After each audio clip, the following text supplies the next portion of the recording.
Job 31. I have made a covenant with my eyes. How then could I look upon a virgin? What would be my portion from God above and my heritage from the Almighty on high? Does not calamity befall the unrighteous and disaster the workers of iniquity?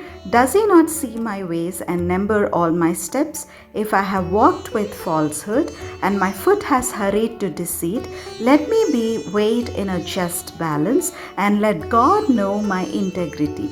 If my step has turned aside from the way, and my heart has followed my eyes, and if any spot has clung to my hands, then let me sow and another eat, and let what grows for me be rooted out. If my heart has been enticed by a woman, and I have lain in wait at my neighbor's door, then let my wife grind for another, and let other men kneel over her.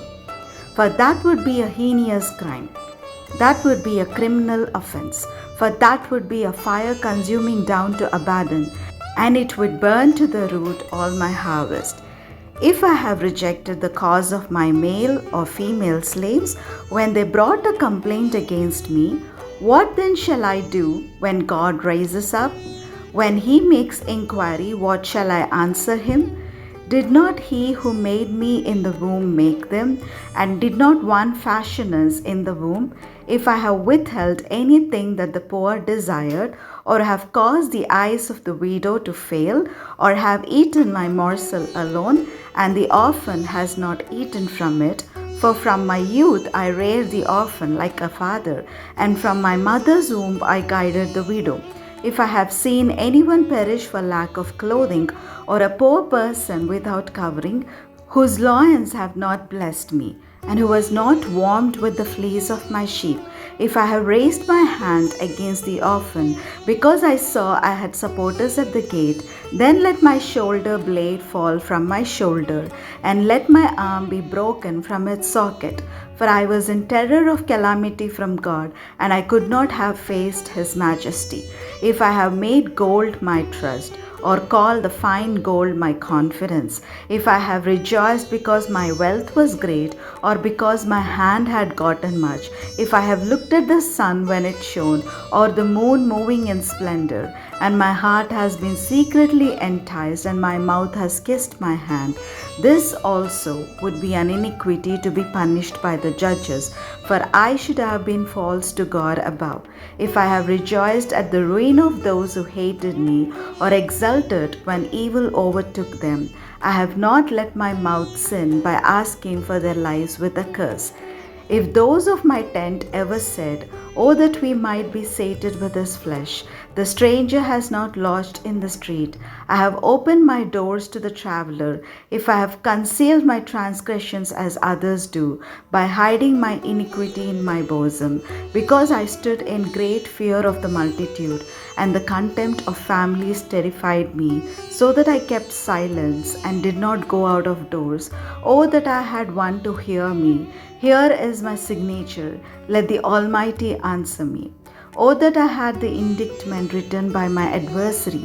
Surely I would carry it on my shoulder. I would bind it on me like a crown. I would give him an account of all my steps. Like a prince, I would approach him.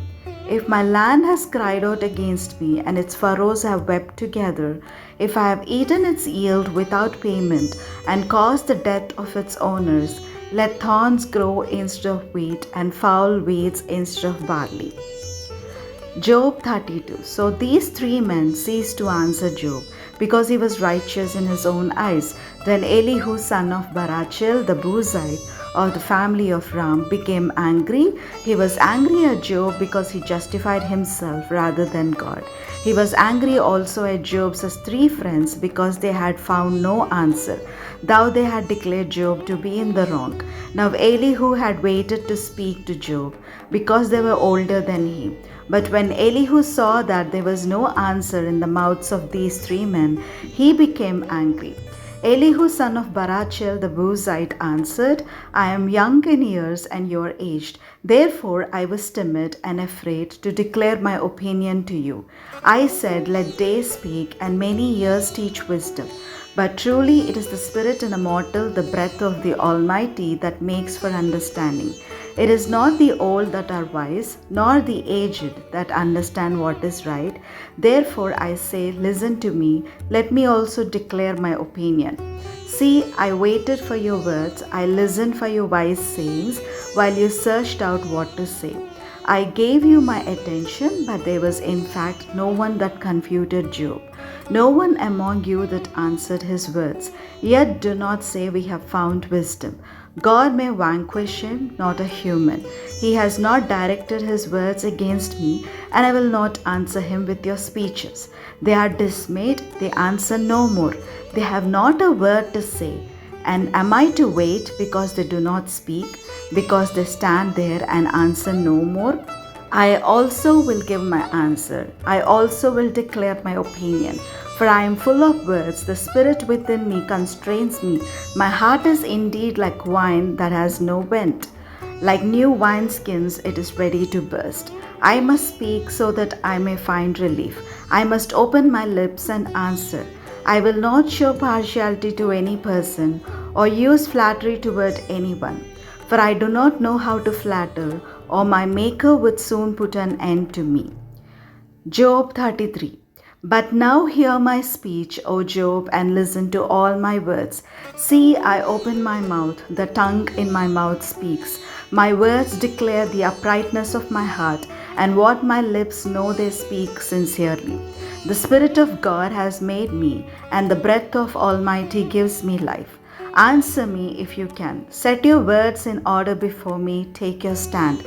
See, before God I am as you are. I too was formed from a piece of clay.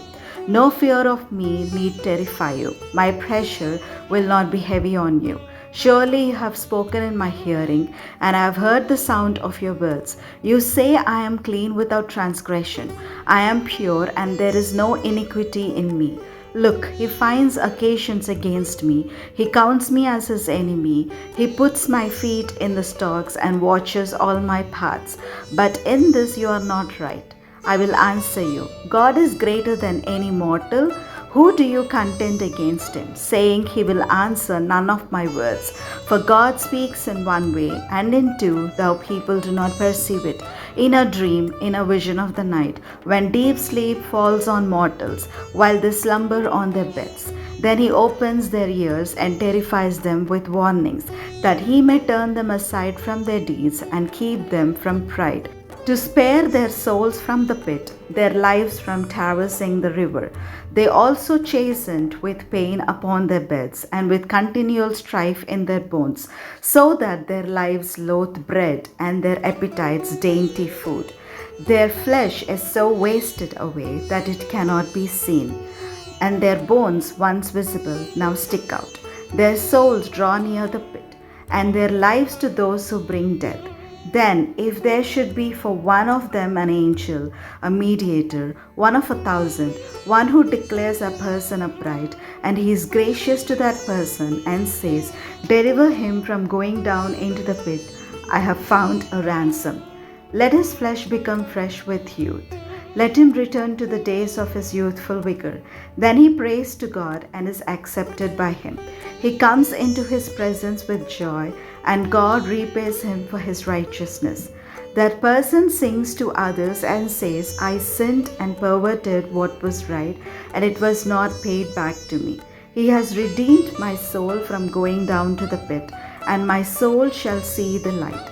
God indeed does all these things twice, 3 times with mortals, to bring back their souls from the pit, so that they may see the light of life. Pay heed, Job, listen to me. Be silent, and I will speak. If you have anything to say, answer me. Speak, for I desire to justify you. If not, listen to me. Be silent, and I will teach you wisdom. Job 34. Then Elihu continued and said, Hear my words, you wise men, and give ear to me, you who know. For the ear tests words as the palate tastes food. Let us choose what is right. Let us determine among ourselves what is good. For Job has said, I am innocent, and God has taken away my right. In spite of being right, I am counted a liar. My wound is incurable, though I am without transgression. Who is there like Job, who drinks up scoffing like water, who goes in company with evildoers and walks with the wicked? For he has said, it profits one nothing to take delight in God. Therefore, hear me, you who have sense. Far be it from God that he should do wickedness, and from the Almighty that he should do wrong. For according to their deeds he will repay them, and according to their ways he will make it befall them. Offer truth, God will not do wickedly, and the Almighty will not pervert justice, who gave him charge over the earth, and who laid on him the whole world.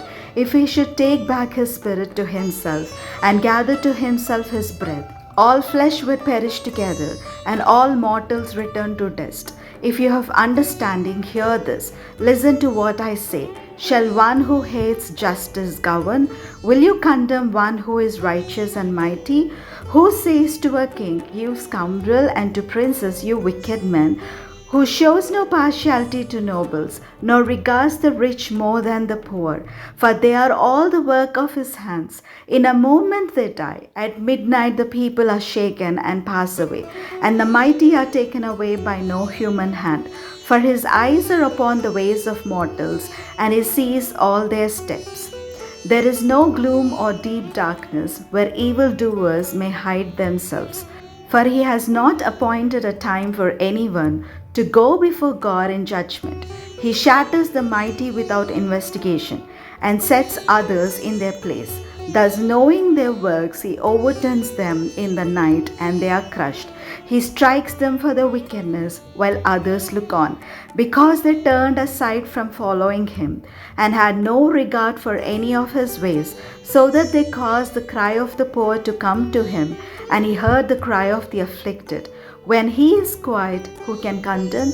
When he hides his face, who can behold him? Whether it be a nation or an individual, so that the godless should not reign, or those who ensnare the people.